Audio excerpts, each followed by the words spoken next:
Only luck stopped the Morro Bay harbor mouth from becoming a watery grave for 24 school children and 8 adults this morning. A 44-foot whale watching boat, the San Mateo, was flipped by a huge wave at the harbor entrance. We started out of the harbor, got hit with a couple big swells and a big wave that went over the boat. Got everybody wet completely and panicked everybody. We hit one more wave that did the same thing. I don't think anybody was out of the boat then. I don't think. And the third wave flipped the boat over completely, broke it up, and everybody went into the ocean.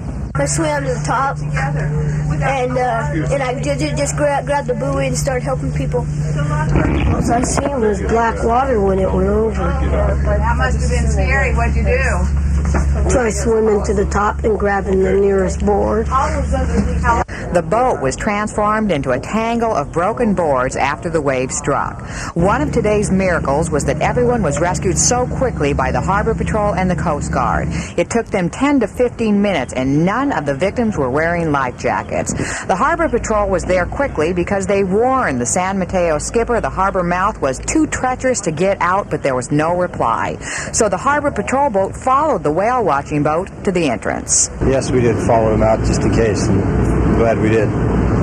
At first, officials feared the worst because they thought several aboard the boat were still missing. But as 2 helicopters circled and searched for victims in the churning waves, word came that everyone had been rescued.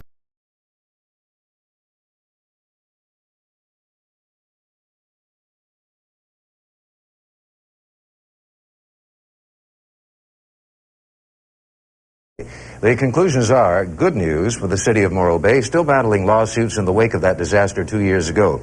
Lori Mather is standing by live in our newsroom to bring us up to date. Rick, many of us remember that horrible day, February 16th, 1983, when huge surf capsized the San Mateo. 32 people tossed into the sea. The Morro Bay City Administrator hasn't seen the Coast Guard report on the disaster yet, but he's very pleased because it substantiates the city's contention it was not responsible. And the Morro Bay Harbor Master is saying the truth has finally emerged.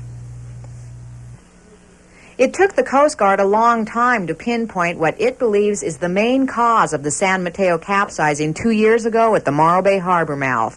As these pictures show, 23 Paso Robles Elementary School students, 7 chaperones, and 2 crewmen were thrown into the surf when huge waves hit the boat as it left the dangerous harbor entrance.